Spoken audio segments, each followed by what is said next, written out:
Em nosso estudo de hoje é o texto 3 do livro Justiça Divina, não furtar. Diz a lei, não furtarás. Sim, não furtarás o dinheiro, nem a fazenda, nem a veste, nem a posse dos semelhantes. Contudo, existem outros bens que desaparecem, subtraídos pelo assalto da agressividade invisível, que passa impune diante dos tribunais articulados na terra. Há muitos amigos que restituem honestamente a moeda encontrada na rua, mas que não se pejam de roubar a esperança e o entusiasmo de companheiros dedicados ao bem, traçando telas de amargura e desânimo com as quais favorece a vitória do mal. Muitos respeitam a terra dos outros, entretanto não hesitam em dilapidar o patrimônio moral, assestando contra eles a maledicência e a calúnia. Há criaturas que nunca arrebataram objetos devidos ao conforto do próximo. Contudo, não vacilam em surrupiar-lhes a confiança. E há pessoas inúmeras que jamais invadiram a posse material de quem quer que seja.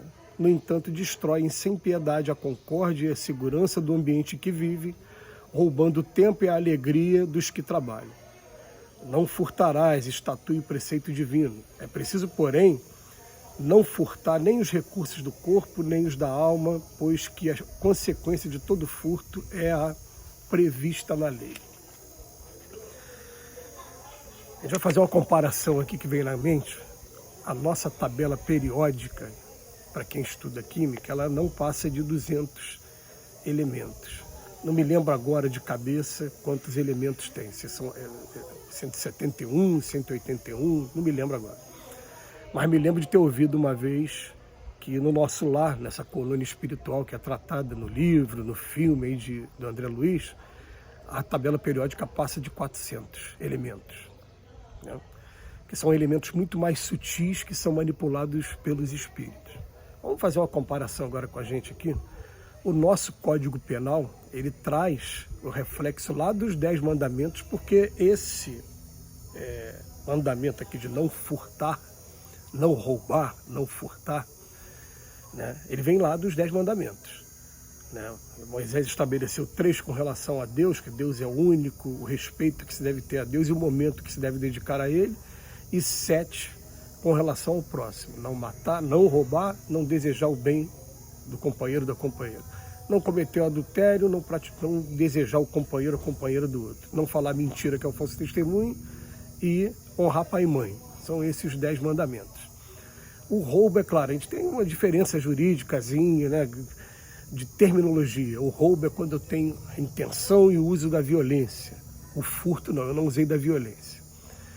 Ele usou aqui o termo furtar. Você vai ver que a diferença aí, para quem vai estudar o Código Penal, essa legislação aí criminalista, vai ser esse.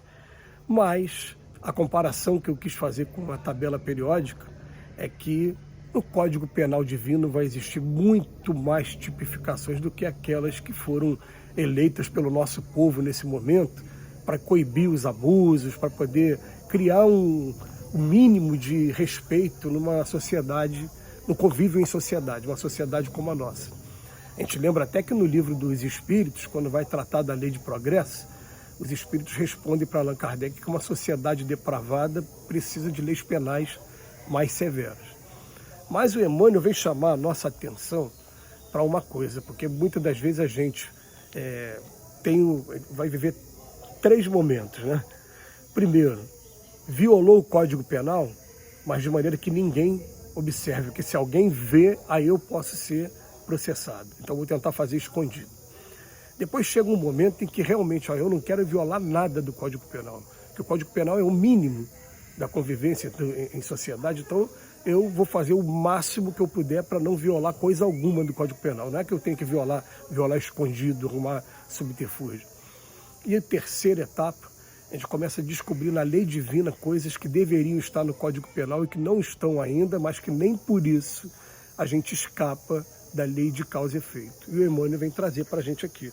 O Emmanuel vem falar para a gente, você não vai furtar o dinheiro, fazenda, veste, nem a posse dos semelhantes, mas tem outros bens que eles passam despercebido da legislação humana, mas não passam despercebido dentro da providência divina. Então ele vem falar que tem muitos amigos que acham o dinheiro encontrado na rua e que procuram a pessoa e restituem, mas ainda roubam a esperança, o entusiasmo de companheiros dedicados ao bem, traçando telas de amargura e desânimo com as quais favorecem a vitória do mal. Gente, isso aqui é muito grave mesmo, porque a gente, por conta do nosso egoísmo, a gente quer que as coisas aconteçam exatamente do jeito que eu acho que tem que ser. Por isso que é bom a gente estar sempre aberto a novas experiências, aberto a novas maneiras de realizar alguma coisa, porque a pessoa traz uma proposta nova e que vai acrescentar com a gente. Depois, o máximo que pode acontecer é a gente saber que existe também aquela forma de fazer e que eu não gosto, não gostei. Mas não, eu não fiquei fechado, eu pelo menos aceitei, né? Então o que ele está falando aqui? Muitas das vezes a gente, na casa espírita, no ambiente religioso, tem que ser da minha maneira, não é? Eu começo a tirar a esperança, tirar o entusiasmo dos companheiros e vou traçando neles amargura e desânimo. Chega uma hora que eu também não quero fazer nada. E a gente já falou nisso em outra oportunidade, quando a gente vai estudar o capítulo 14 do Evangelho segundo o Espiritismo, texto 9, que se chama A Ingratidão dos Filhos. Depois que a gente lê o texto, que é um texto longo, muito bonito, muito profundo, escrito por Santo Agostinho, a gente pode parar para parafrasear, fazer uma comparação com o nosso caso aqui. Qual é a punição do pai que não cuidou do filho? É chegar no plano espiritual e encontrar o filho numa zona de sofrimento e, na sua consciência, ele pensar assim, pô, dependia de mim, eu podia ter feito com que ele não passasse por isso. Ele falhou, então, atormentado pelo remorso, ele pede nova oportunidade. E isso vai acontecer também com todos aqueles trabalhadores que a gente desincentivou por conta do nosso rigor, por conta do nosso egoísmo. Depois ele vem falar para a gente, muitos respeitam até a terra dos outros, não invadem, né, o patrimônio físico dos outros, mas o patrimônio moral a gente começa a dilapidar quando a gente começa a falar a fofoca, e ele usa aqui as palavras maledicência e calúnia. Aliás, é uma coisa muito séria na nossa sociedade nos dias de hoje, porque com o aumento das redes sociais, com essa implementação toda da internet em nossas vidas, a gente começou a ter voz e começou a receber postagens e transmitir essas postagens, né? Publicar, são os termos aí que se usam. E o que acontece?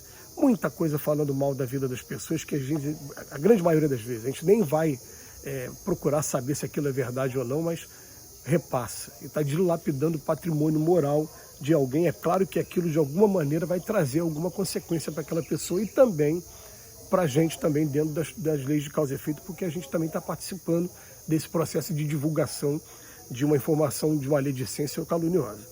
Depois ele vem falar para a gente, há criaturas que nunca arrebataram objetos devidos ao conforto do próximo, nunca, mas vacilam em surrupiar-lhe a confiança, perdem a confiança com os antagonismos, com as contradições e até mesmo com as traições também, né? Que também é um outro patrimônio e também traz muita dor, trouxe dor. O que acontece? Pesa na balança da lei de causa e efeito. E por fim, o Emmanuel vem falar também, muitas pessoas jamais invadiram a posse material de quem quer que seja, mas destroem sem piedade a concórdia e a segurança, roubando o tempo e a alegria dos que trabalham.